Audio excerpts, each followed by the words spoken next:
Saudara-saudariku yang terkasih, salam damai sejahtera, horas berkah dalam. Kita berjumpa untuk belajar Alkitab sambil merenung. Tema kita kali ini, Yesus menampakkan diri kepada para rasul. Nah, ini bacaan Minggu Paskah kedua dari Injil Yohanes bab 20 ayat 19 sampai 31. Baik saudara-saudariku, jangan lupa untuk subscribe, bagikan kepada teman-teman di grup-grup yang saudara ikuti, dan juga jangan lupa share kepada keluarga dan teman-teman yang lain.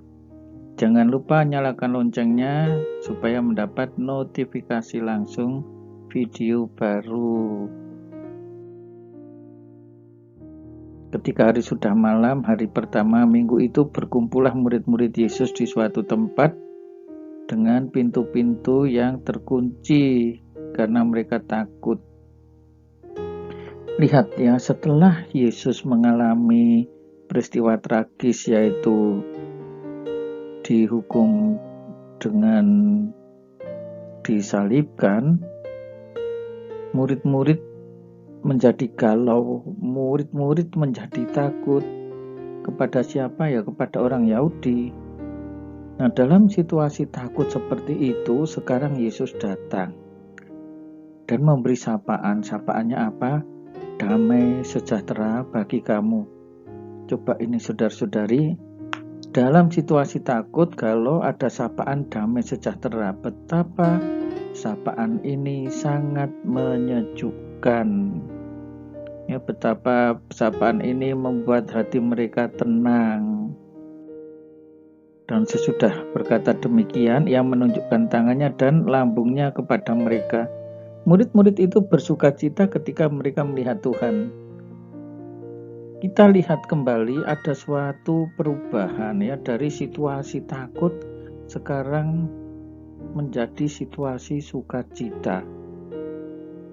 Nah, ini sesuatu yang luar biasa ya. Ini menjadi semacam peneguhan ya.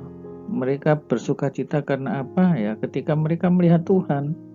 Maka saudara-saudariku yang terkasih, kita bisa merenung ya, apakah kita juga bersukacita ya ketika kita bertemu dengan Tuhan meskipun tidak melihat dengan mata kepala sendiri. Nah, mestinya kita sebagai orang beriman ya, semuanya tidak harus dibuktikan dengan hal-hal yang sifatnya kasat mata. Tetapi kita bisa percaya kepada hal-hal meskipun hal itu tidak terlihat. Kata Yesus sekali lagi, damai sejahtera bagi kamu. Cobalah ya, tadi dalam situasi takut disapa dengan damai sejahtera. Ternyata sekarang dalam situasi sukacita, damai sejahtera ini juga menjadi sapaan. Ya, jadi Yesus itu menolong orang yang susah, tetapi orang yang sudah dalam sukacita pun tidak diabaikan. Nah, jadi salah kalau kita itu mengira bahwa Yesus itu hanya menjadi semacam penolong bagi orang-orang yang berkesusahan dan seolah-olah mengabaikan orang-orang yang sudah bersukacita. Kita lihat ya dalam bacaan Injil ini, orang bersukacita pun tetap diperhatikan oleh Yesus.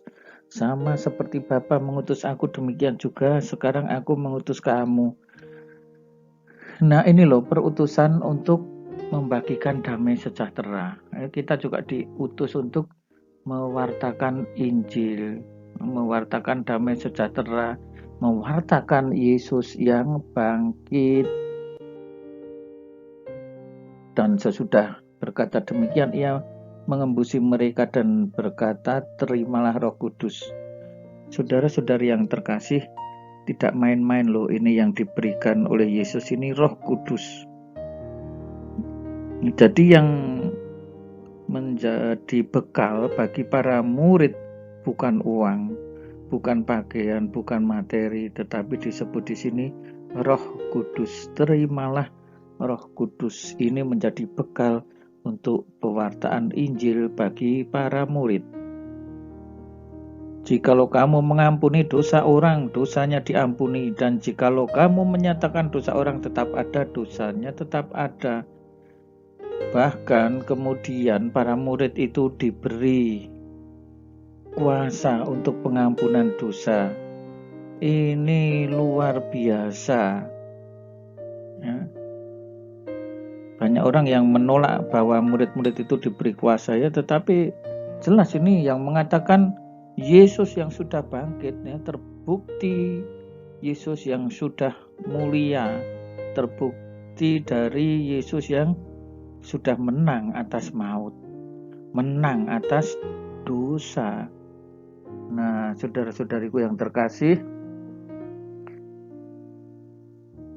pada waktu itu seorang dari ke-12 murid ya, yang disebut Thomas Didimus ya, tidak ada bersama-sama mereka ketika Yesus datang. Nah, ini padahal kebetulan ya, Thomas ini seringkali ya dikenal agak keras ya di dalam pembuktian-pembuktian seperti itu. Maka kata murid-muridnya, kami telah melihat Tuhan. Nah, apakah Thomas akan percaya? Nah, ini luar biasanya Thomas. Sebelum aku melihat bekas paku pada tangannya, dan sebelum aku mencucukkan jariku ke dalam bekas paku itu, dan mencucukkan tanganku ke dalam lambungnya, sekali-kali aku tidak akan percaya.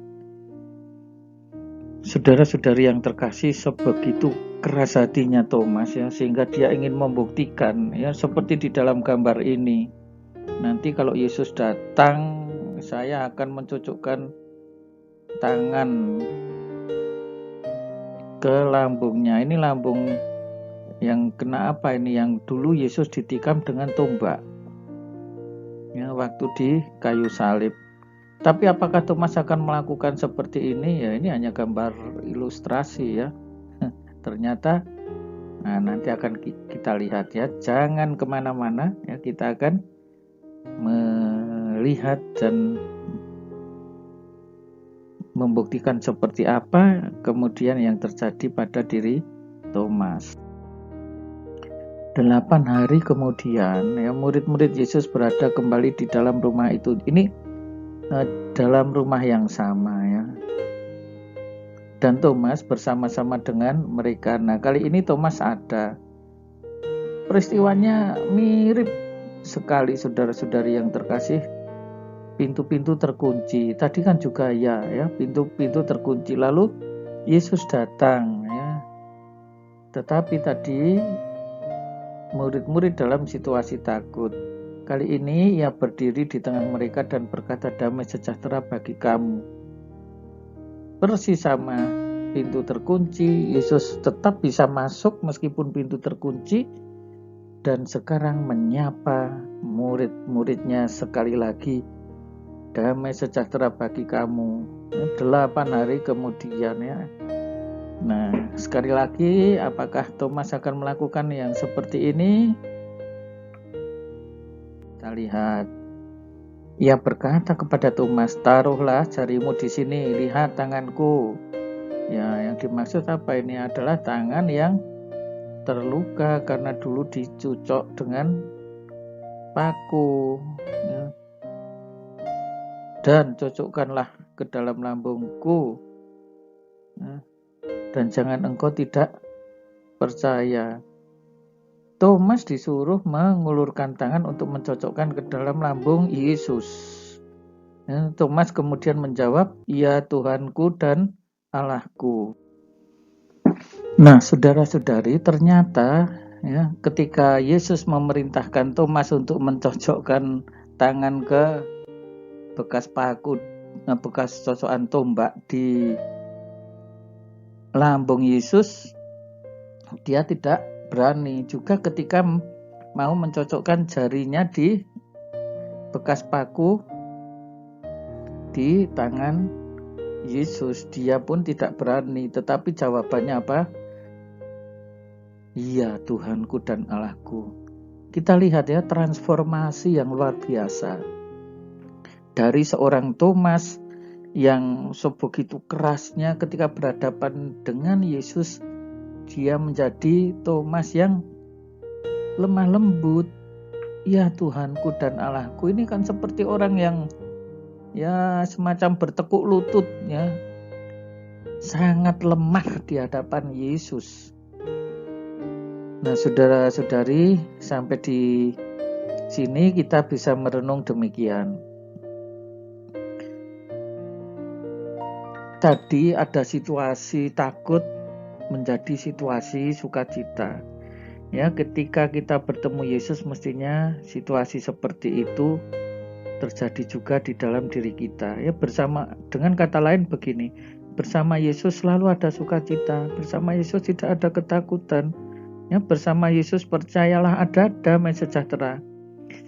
Di dalam perikop yang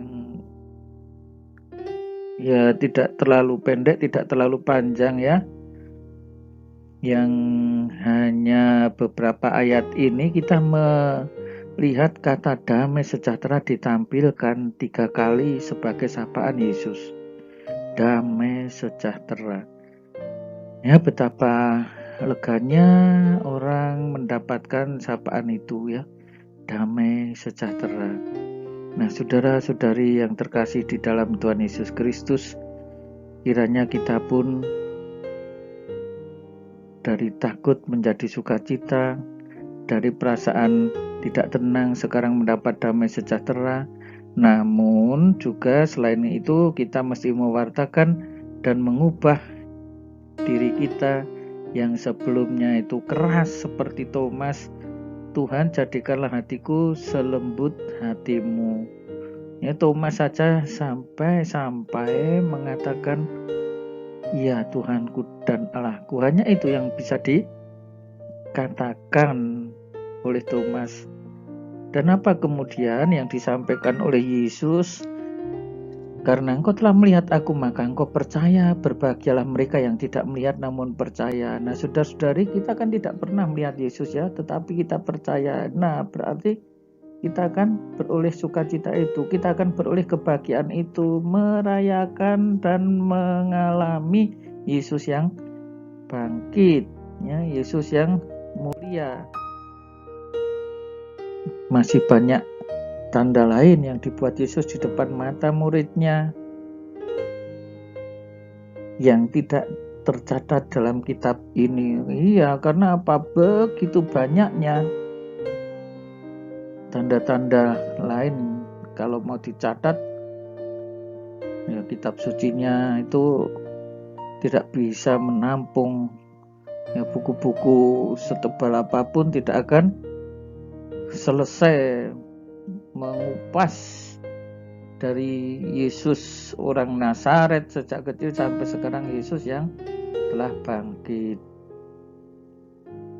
Tetapi semua yang tercantum di sini telah dicatat supaya kamu percaya. Jadi maksud si penulis Injil ini supaya kita percaya. Percaya apa? Yesus Mesias. Dan yang kedua apa? Oleh karena iman kita memperoleh hidup di dalam namanya. Nah, saudara-saudari, ini adalah hal yang harus kita wartakan bahwa Yesuslah Mesias Anak Allah. Ayo kita percaya supaya beroleh hidup, beroleh sukacita, beroleh damai sejahtera bersama Yesus yang bangkit mulia. Tuhan Yesus memberkati. Salam damai sejahtera, berkah dalam. Jangan lupa untuk berikan komentar saudara di kolom komentar sebagai sharing, dan juga jangan lupa nyalakan loncengnya. Saudara-saudari sekalian, pekerjaan saudara, keluarga saudara dinaungi, dibimbing, dan diberkati oleh Allah yang Maha Kuasa, Bapa dan Putera dan Roh Kudus. Amin.